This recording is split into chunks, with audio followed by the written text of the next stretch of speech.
I don't think that pastors need to go to seminary. Mm. I don't think that even having a pastor title is always necessary Mm. to do very meaningful pastoral work. Mhm. Ah, ah, it's been a Intro. long time. A whole like 3 days. Oh my gosh, it's been a minute. I know. Oh my Uh, gosh. I'm really tired. I'm not tired. I'm really excited, uh-huh. but I'm really tired because of setting all of this stuff. It's like Yeah. so hard. It's a roller coaster. It Like, I really think when we're is. recording, it's like excitement, and Yeah. then all the And uploading stuff, and and like, then we have to like upload it and we're like, oh my gosh, this is horrible. And then I it feel like I'm takes hiking. Like, yeah, oh. takes 10 hours to upload the video. Oh my gosh, our audio is off, everything is wrong. We should just stop.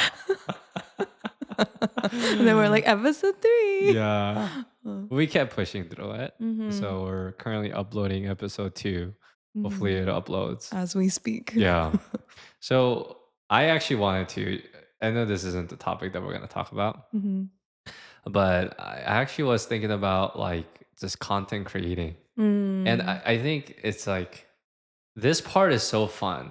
Like Mhm. when you're actually doing the thing, it's like, oh Yeah. my gosh, like super cool. But then as soon as like the part where like it hits that, oh my gosh, like I have to upload, I have to edit, I have to do all that stuff. Mhm. That stuff is just like exhausting. Yeah. Do you feel that way? Yeah, yeah. It feels like work, like a Yeah. job. I was like, I feel like a content creator today. I Yeah. was like, this is what they must do.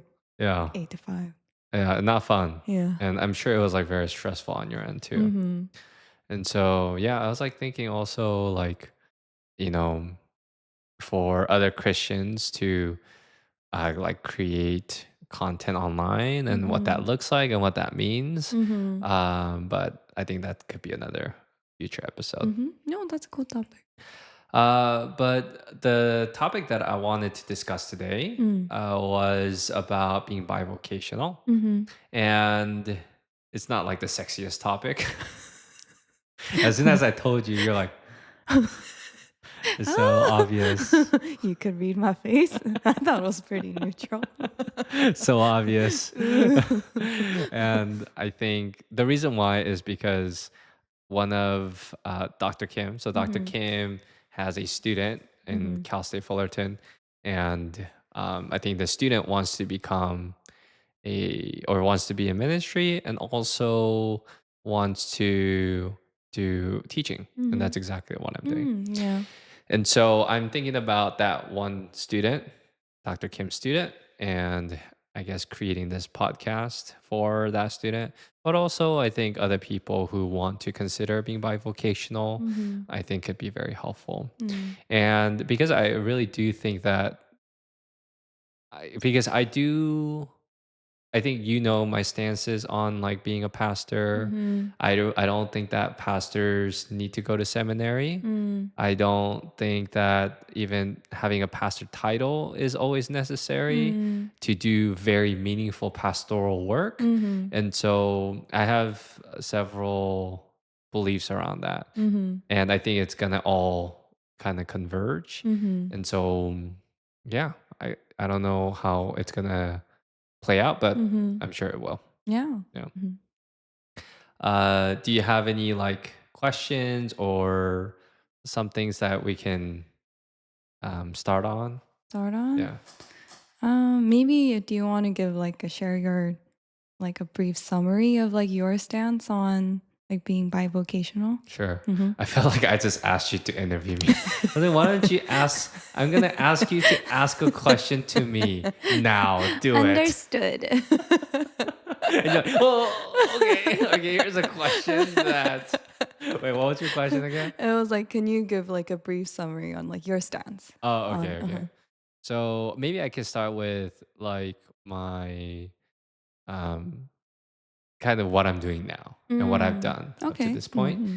and then I can go into like my stance or why I do the Mm, things. sounds good. So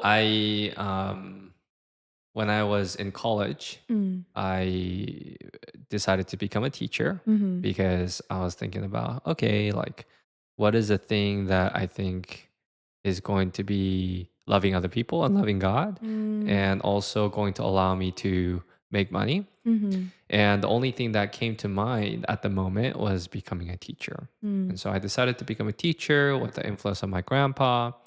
And then I became a math teacher.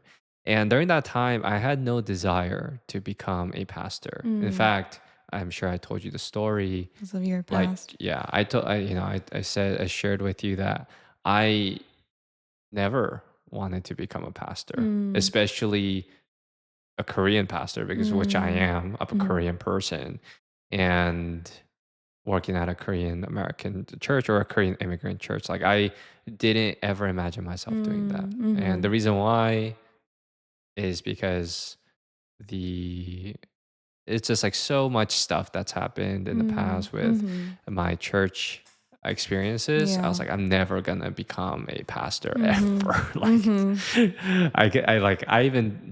I even had a conversation with myself, and I was like, Mhm. if there's one thing that I'm not gonna be, Mhm. is to be a pastor. Mhm. And I was always interested in other things, though. I was very interested in business Mhm. and entrepreneurship. And so, even if I weren't a pastor, I think I would definitely be doing something on the side, Mm. right? And so, so I guess that's kind of like the personality of um, like bivocational people, is that they Mm. have a lot of different interests, right? Mhm. And they're not, I mean, I don't know. I don't really Mm. know any other people who are bivocational, but at least just reflecting upon me, like, I'm sure I'm like a Mhm. very curious person, and I Yes. have so many different like thoughts and ideas of everything. And so I think just being stuck in one industry is very challenging for me. Like, I Mhm. feel like I need more. I don't really need more Curious work. George. Yeah. But I definitely need more thought space to think Mhm. about different problems and go there. And so, yeah, definitely a very curious person. And so I think for people who are very curious Mm. and want different thought spaces to Mhm. explore, I think being bivocational is, it could be for them, right? Because I Mhm. think just because you're curious about things doesn't mean that you're called to do two Mhm. things. Mhm. So I think that's about, so yeah. And then from there, I became, through some experiences, I decided to then become a pastor. Mhm. And it was a little bit of a challenge balancing both. And I think that is like the biggest thing, Mm, yeah. a challenging to balance both things. But before I kind of go into maybe the challenges of anything, whatever, any thoughts that you have, or anything that you Mm. want to share before I move on? Yeah, just thank you for sharing like a brief summary of like, because I've heard your story, but just being able to share like the journey of how like you don't always have to start with the idea to be a pastor to become a pastor. Mm, Like it wasn't something you envisioned, but it's different from where you're at. yeah.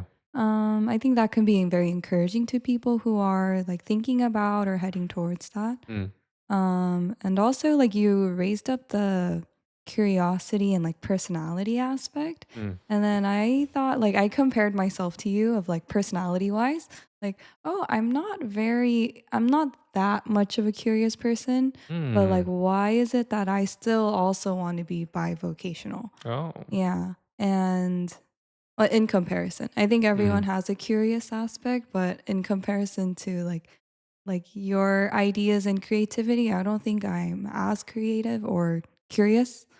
But yet there is still a desire to be and a goal to be bivocational for me mm, also.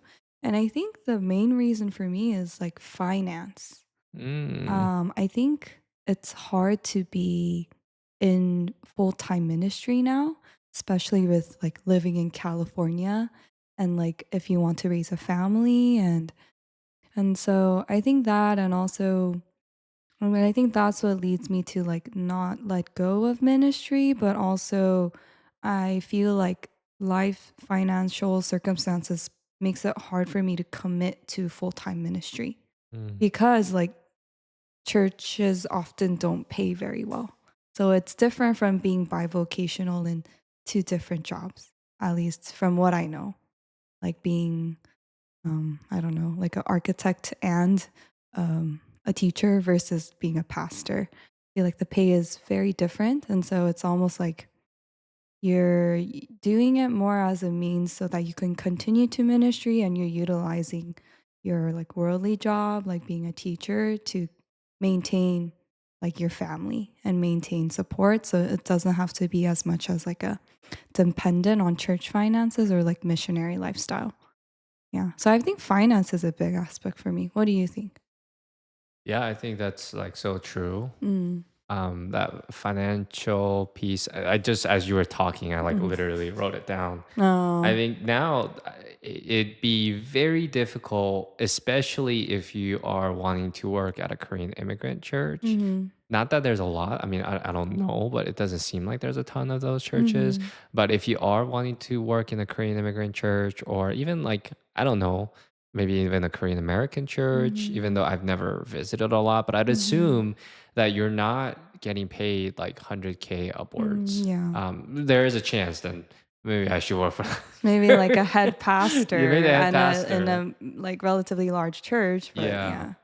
And so I do think that to like live your life and to be able to do something that you're truly passionate about, Mhm. which is ministry, you're going to have to make money. Mhm. And I'm sure that, I mean, I've heard stories. I myself wasn't one who experienced like parents who were full time and Mhm. it was very difficult financial. I mean, Mm. we had difficulties financially in different ways, Mhm. but not necessarily due to ministry. Mhm. And I could imagine that being very challenging Mhm.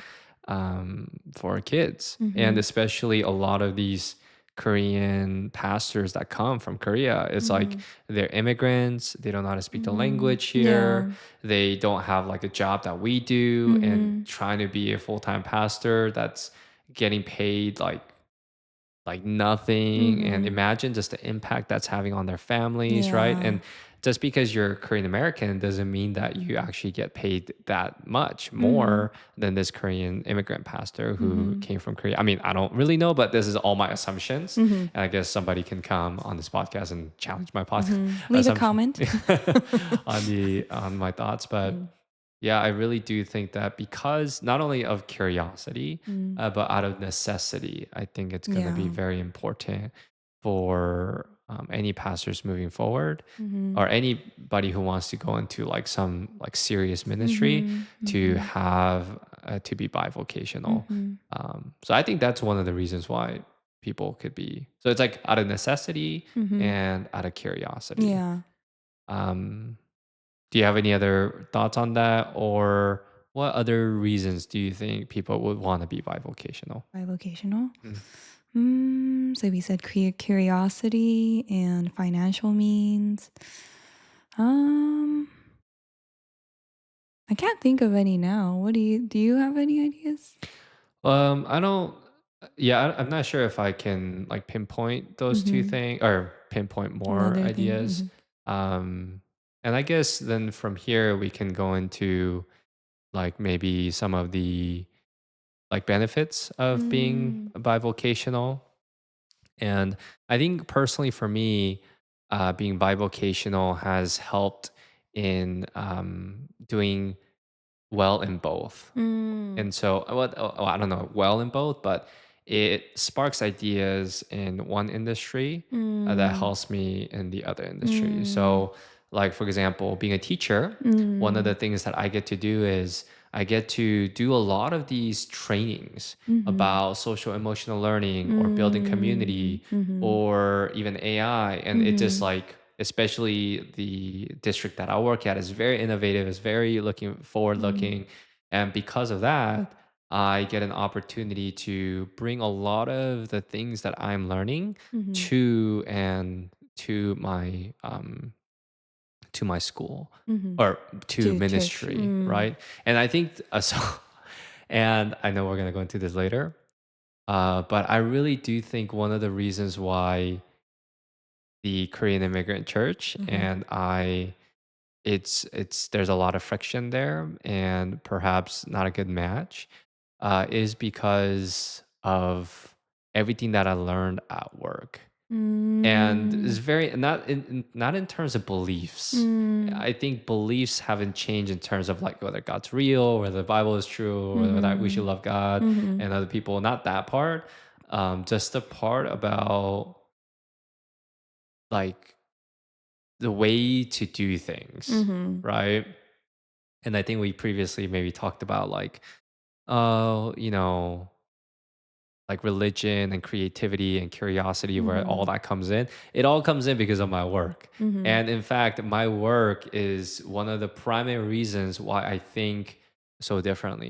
And I think Mm. the reason why, well, I think everybody thinks this way. I think Mhm. everybody's curious, everybody questions, but Mm. eventually with time it gets squashed because of education, so on and so Mm. forth. That's another thing.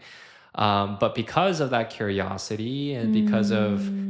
I'm getting all of this training about social emotional learning, and we went through a training called conscious communications, where we Mm. learn about how to reflect other people's feelings and sentence starters to have healthy communication with other Mm. people. Like all that's like I'm gonna tell you, I mean, I did get some training from church, Mhm. and maybe it's like once or twice a year. Mhm. But at school, I'm getting these trainings like every month, like sometimes every week. Week. Just like Yeah. here's the new thing that's happening with Uh-huh. society. Like Uh-huh. here's a new thing. Like Uh-huh. they were on the edges of like human like psychology and whatever. I'm like, oh my gosh, And Mhm. because it's so forward thinking, and a Mhm. lot of times, and just because a church remains in their way of doing things doesn't necessarily it's always bad. It's Mhm. just that because of my work and because I've like tapped into my inner child of like, oh my Mhm. gosh, how about this? How about this? How about this? Yeah. Like I can't go back into that system. And it Yeah. was really my what's happening at work that is causing me to think differently about church. Mm. And in fact, think very differently about church. Mhm. But before, like, all of this stuff, it was everything that I'm learning from church or everything that I'm learning from school that sparked so many of the things that I did at church. Like, Mm. even developing leaders and Mm. doing leadership meetings and Mhm. trying to, like, create like systems and Mhm. organizations, which by the way isn't everything about a church, but it is needed because if not, you're basically creating the wheel all the time Mhm. and also you're putting out fires all the time, right? Mhm.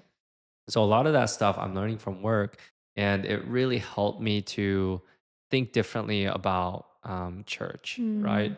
And so yeah, so I think that things that I'm learning from church is helping me with the things that I'm learning at work, and the things that I'm Mm. learning at work, I think is helping me learning at church. So like for example, with church helping work is I like learn about like leadership development and how to organize the ministry into Mhm. teams, like having a worship director, having a small Mm. group director. Like those are all things that I'm like looking at the data. I'm like, how do I like make this more smooth? Mm. Like, how do I Mm. make sure that we're not, like I said, recreating the wheel every week where people know what they're supposed to do?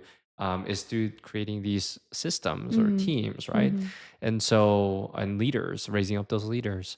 And I was like, oh, I'm gonna try this at my work, and that Mhm. allowed me to come up with a different idea about the decentralized classroom. And I think it's pretty brand new idea, and it's super helpful. And so Mm. they really go hand in hand, mutually beneficial. Mm. And so that's, I think, a cool thing about being bivocational. Mm. Yeah. Yeah.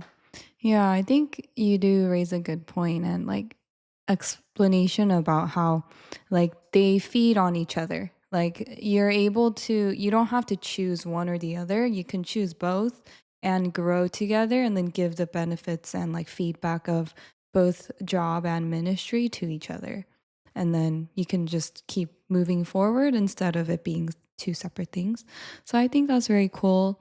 And I think it sparked the question of like, why is it different in the church versus a workplace?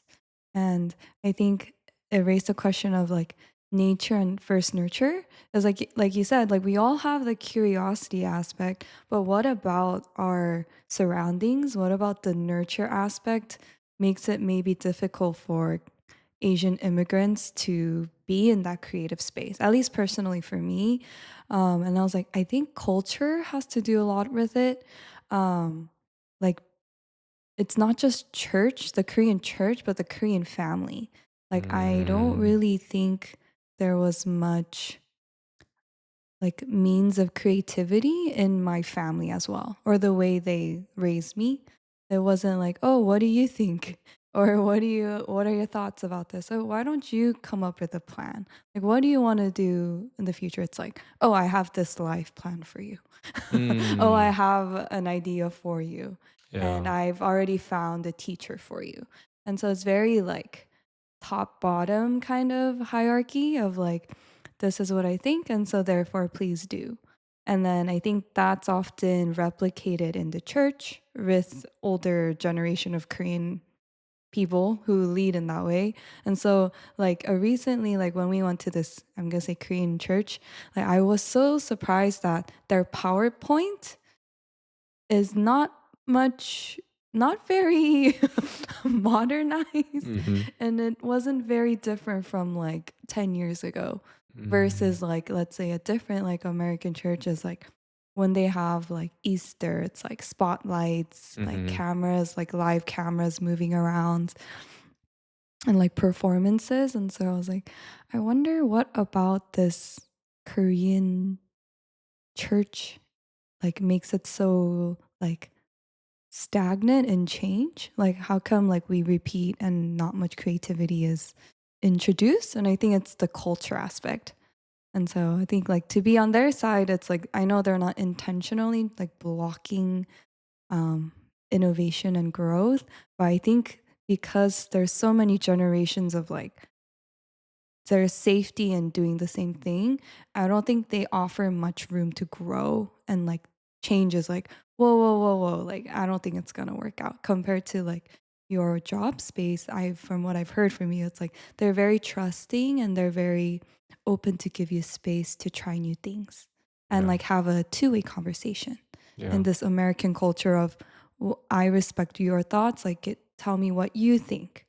Yeah, but that's just my thought. What do you think about that? Yeah, no, I think that that's definitely true, Mm. right? I think that's another podcast, you know, like in terms of like understanding why Korean immigrant churches. Mm. And I hope that it doesn't come across that we're like downplaying Korean American Mhm, mhm. churches. It's just that it's just different and Mm. their way of thinking is very different. Mm. And you're absolutely right. I think when it comes to um just creativity and innovation, I it's very challenging. It's Mm. very challenging. And I think American culture, at least it seems like Mm. they nurture that, or at least the space that I'm in. That's not Mhm, actually mhm. true. Like if you see in education, that's not always true. That's true. Mhm. But at least the space that I'm in. And so, I mean, there is a chance I feel like it's not even American culture or even Mhm. Korean culture because that may make it sound like it's just up to preference. Mm. But in reality, it's not just preference. Mm. It's like objectively what's better for the human, Mhm. right? Like, would you rather be given a space to like be curious Mhm. about what you like internally, like it Mhm. bubbles up in you, and be given the space to try out those ideas Mhm. and figure it out and see where that leads you? Or do you just want Mm. to be told what to do? Mm. And I really do think that, I mean, I don't know Mm. 100% yet, Mm. but it seems like for example, would you rather have a child, like let's just say your own kid, would you rather have the child just be like like like they don't really have a mind of their own. They're just Mhm. really good at submission and they're Mhm. really good at saying okay. Mhm. Or would you rather just like maybe like even trying to take ourselves outside of culture and Mhm. just like I know that's impossible almost, but Mm. like literally just like objectively like looking at these kids, like would you rather have a kid who's only are good at what is told to do, or this kid who is genuinely curious about something and are able to Mhm. pursue that curiosity and innovate? Mhm. Because I really do think that like the greatest inventions and innovations that humans do Mhm. come from this space of like Mhm. I'm curious and I have a problem that I'm super curious Mhm. about. I want to Mhm. pursue that. And to me, like whether I'm Korean or not, I would much rather have this type of child. Mm. Like even yes, if this child is not good at obeying laws or rules, like actually okay with that. Mm. Obviously, Mm. don't do something horrendous. Maybe like a blend. Yeah, maybe like a little bit A more little bland. blend. I think you're right. I think it has to be a blend.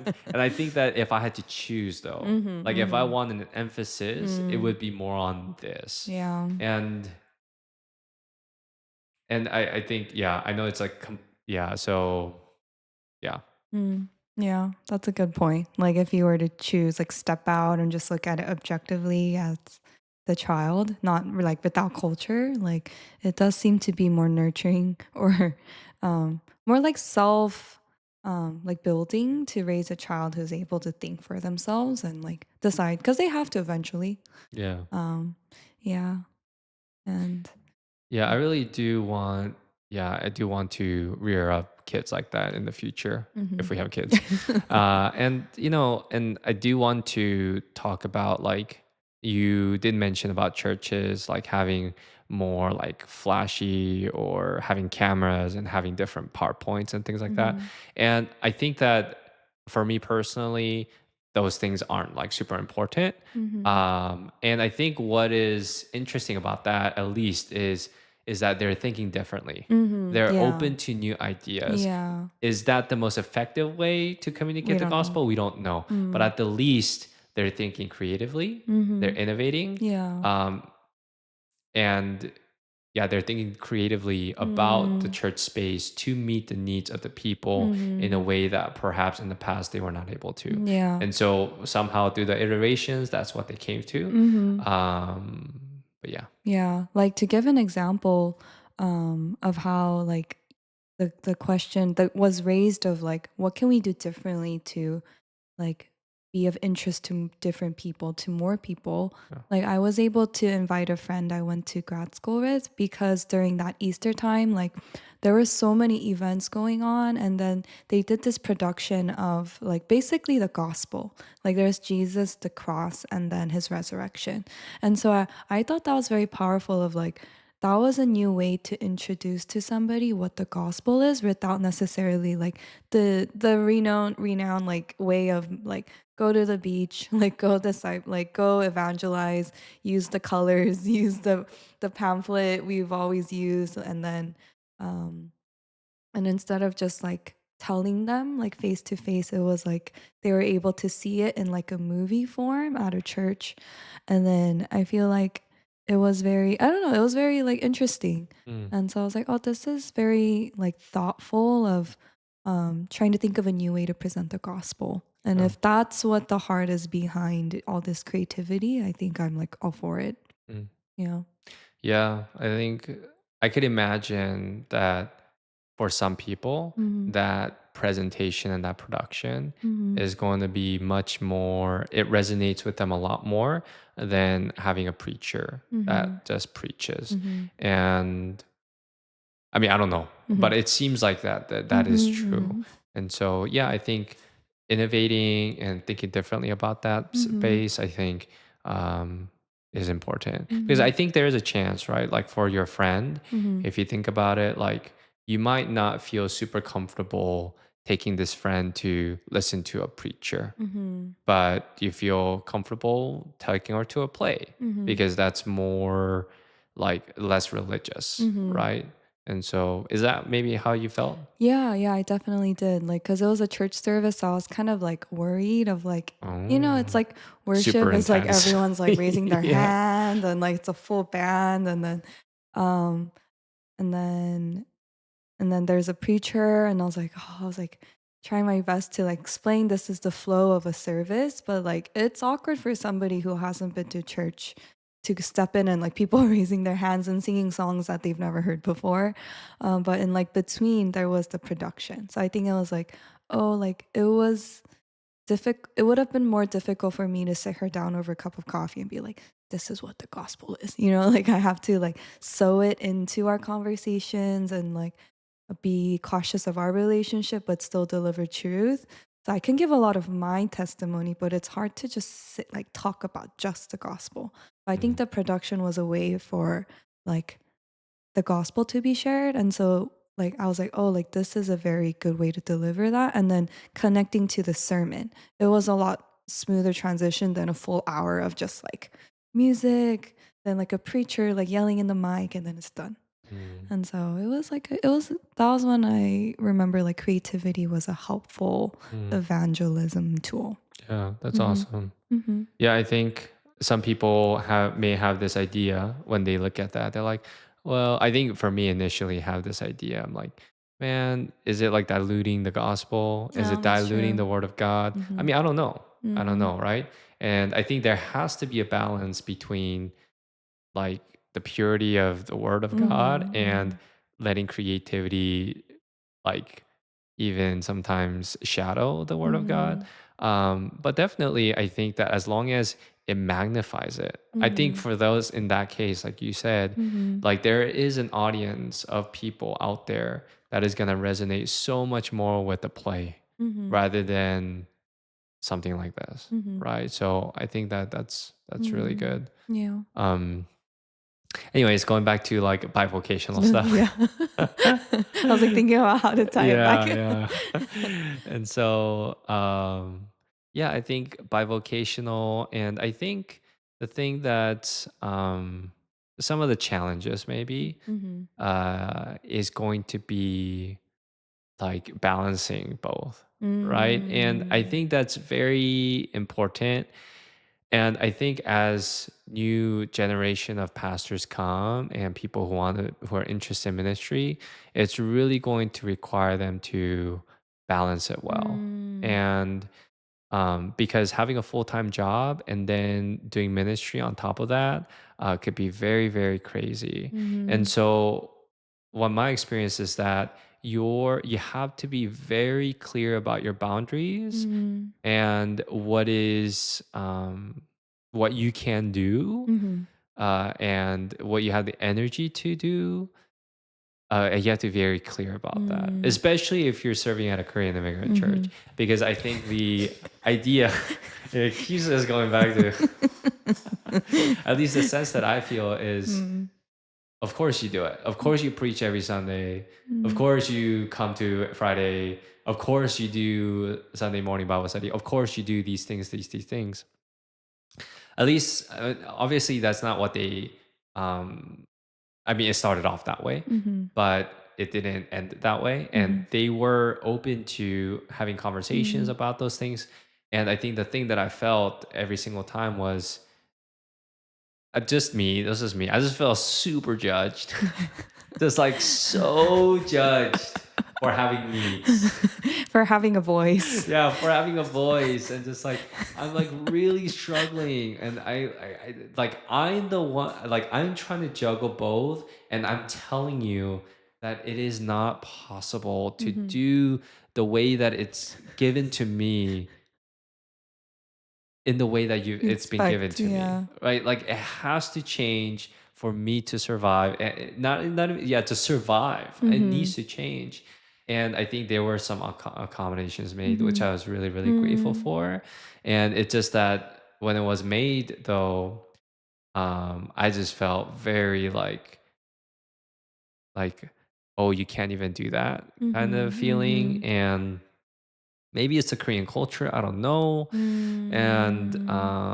And that's just how I felt, you Mhm. know. And so um by the way, there's a lot of good things about the Korean immigrant Mhm. church. Mhm. Mhm. So I'm just talking about my Very experiences right wholesome, very now. family Very, yeah. oriented, very passionate Yeah, very prayer. passionate prayer.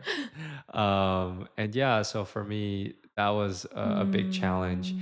And so I think if like anybody's going into that kind of ministry space, like you have to be very, very upfront with the people Mm, that you're working with, and you gotta be like, hey, mm, like I just want you to know that I have a full-time job, and this is not something that mm, I can do as like a full-time job. Like it's mm, just not.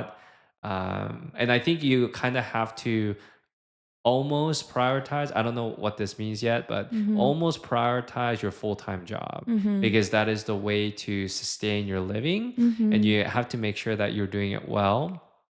And actually that's not true. I don't know what the answer to that is, but mhm, you have to prioritize one or the other. And mm, like you can't do both fully because mhm, it's not a full-time job.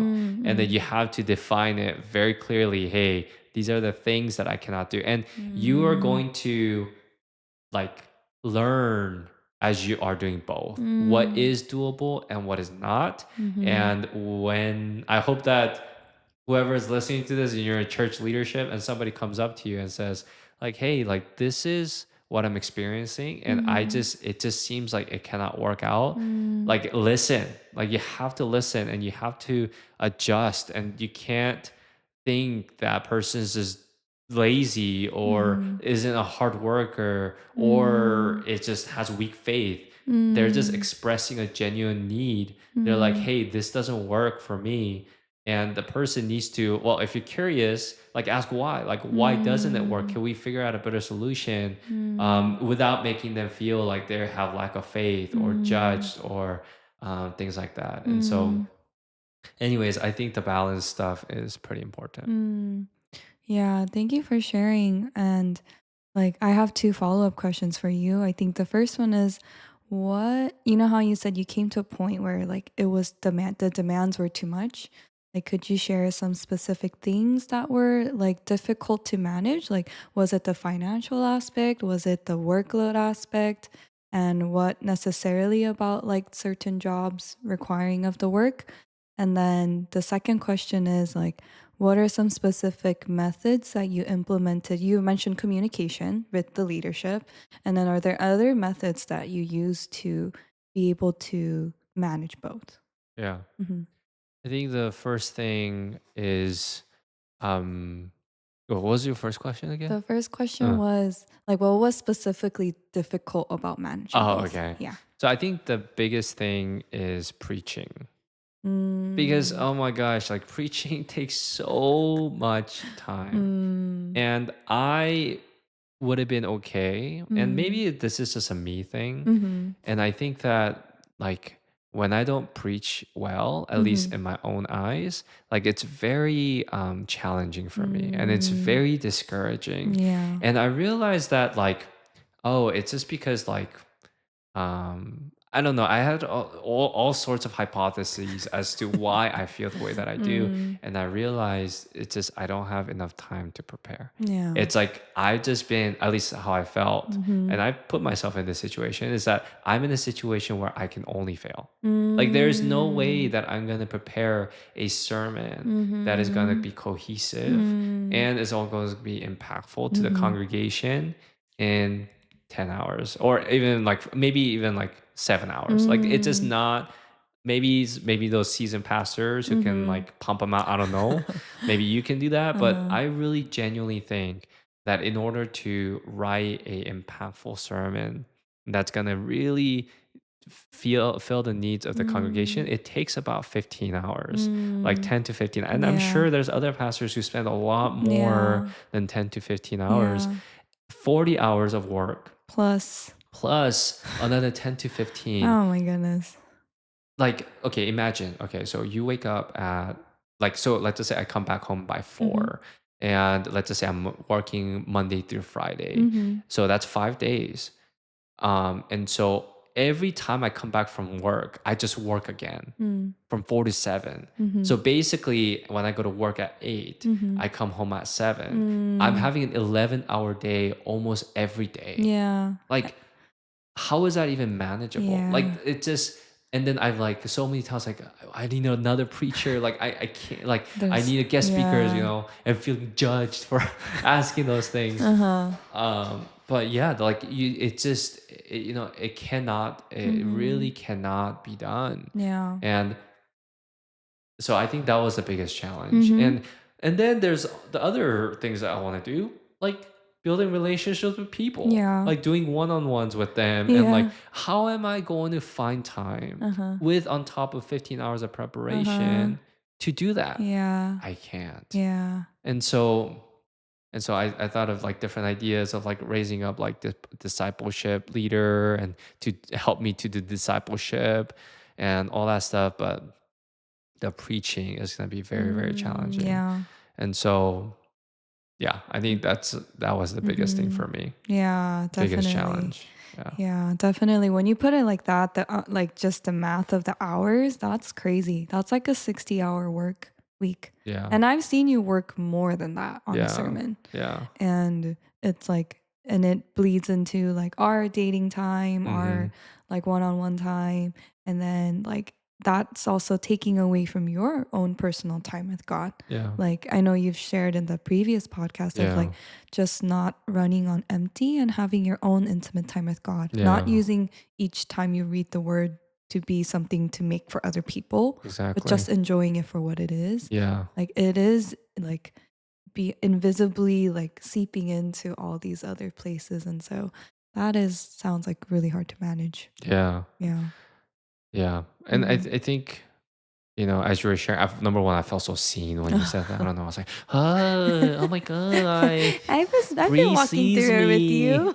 And I guess you did walk me through Yeah. it. And I think that's why I want ministry to look a little different for Mm, me, mm, with full-time pastoring. yeah. And I think a way that can look us through these podcasts. Mm, And sermon is a lot. I mean, this is definitely different from a sermon because mhm, sermon is strictly about exegeting the Bible and mhm, things like that, which I don't know if I want to keep doing it. I love doing it.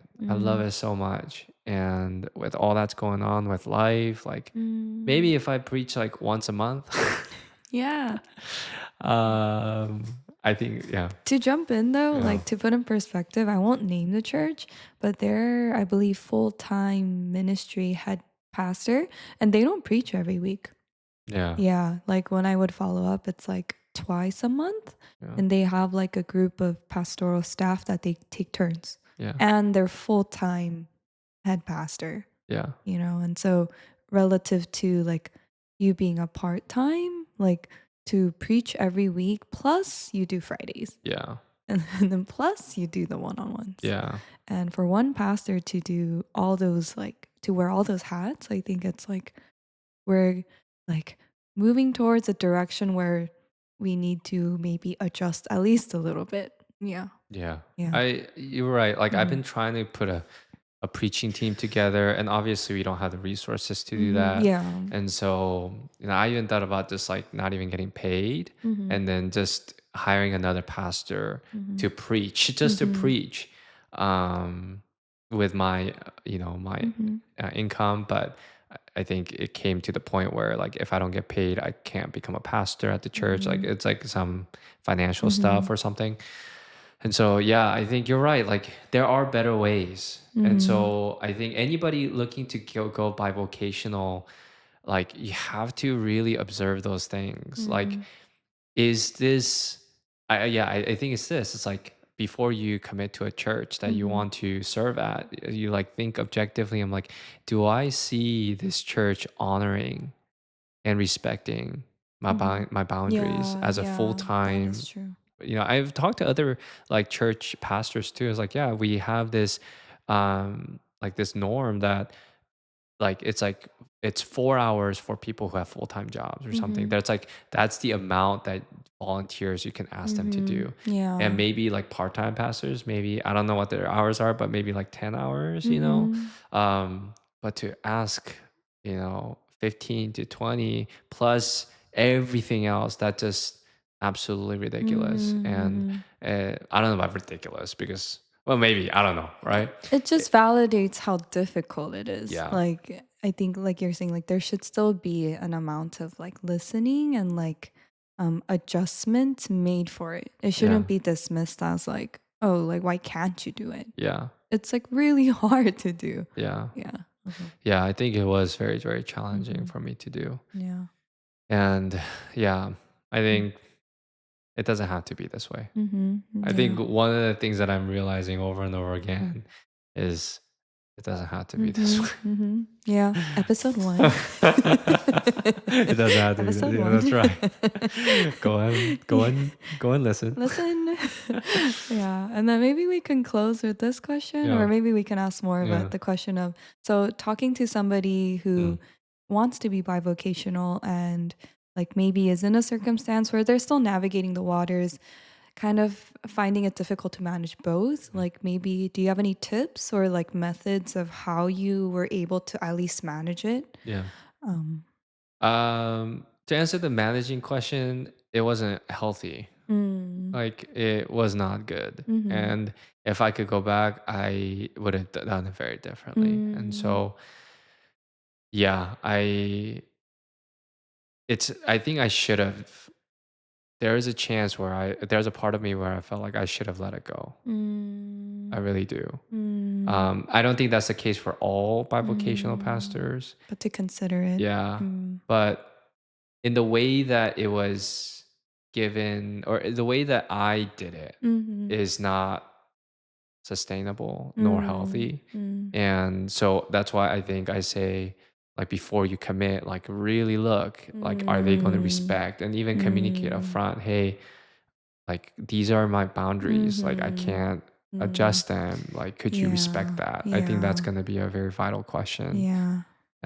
And I think that if you do feel like at least it's not being respected Mm, and things like that, I think my suggestion would be to let it go, because I think that mm, your spiritual fulfillment and your um like spiritual health and mhm. you being filled Yeah, spiritually, I think comes first. yeah. And I Wow, said this before, like that's that is, thoughtful. yeah, like that's like the most the most selfish sounding but unselfish sounding belief that I Mhm. think everybody Yeah, should oh, hold, is that's that you should good. prioritize your spiritual health Mm, first, because it's out of that you can give, right? mhm, And without that, like it's just you're running on fumes and it's just mhm, so painful. mm, And so, and I think for me, and thank you so much for that question. And mhm, I want to end with this mhm, kind of like conversation, mhm, which is ultimately, whatever like it feels or whatever it mhm, looks like, the reason why somebody is vocational is because at least you have some kind of conviction that God has mm. called you to do both. Yeah. And I think it's a matter of figuring out what that looks like. And I think it's going to take Mm, a long time or mm. a while for people to figure out that kind of balance. And Yeah. hopefully this can give you some kind of guidance, but Mm, ultimately it's, has God called you to do this? mm, And what mhm, kind of evidence or convictions do you have mm, that point to you this direction of moving forward? mm, And as long as your conviction is yes, be a teacher, or yes, be an engineer, mm, yes, be a pastor, I think you just keep moving in that mm, direction. And mm. I think it can look very differently. It can Yeah. look so differently. And Mm, yeah, and I really wanted to also talk more about like our traditional understanding of a pastor and how that needs to be redefined. mhm, And that is actually going to alleviate a lot of that pressure and a lot of those things that can lead to some unhealthy decisions spiritually, mm, that we, I think, have to redefine. mm, And that could be another episode, mhm. because what is it? We're 48 minutes. yeah. It takes so long to upload. It's so stressful. I So we know. gotta end it Takes like 3 soon. hours to Yeah. upload. Stop it now. We said that's 25 to 45 minutes, so we're already 3 minutes over. So we're gonna Uh, end it here. yeah. Any last thoughts? Yeah, just want to affirm you and say like I think even the practical tips you gave of like having a leader or like somebody who's like in charge of somebody who's open to communicating with you and like listening and adjusting, I think that can apply to any job field. And as I'm personally like going to look out for jobs, I think that will be one of my priorities to look for, like a Mm. safe and like collaborating work relationship. And I think you've brought it out of the context of church. Like you're saying, like ministry doesn't always have to look in the church. Like it doesn't have to do more with your career of being an engineer, of being a teacher, of being a PA. And maybe you establish like a group or organization, then you guys go out to do mission work and you heal people and like make them like encourage them with the word. Like that can look different versus like, oh, but maybe if God called you to be more in the church context and maybe be the one to pioneer healthy church like systems, then that is your calling. And I think you've brought it to the root of what has God called you to do?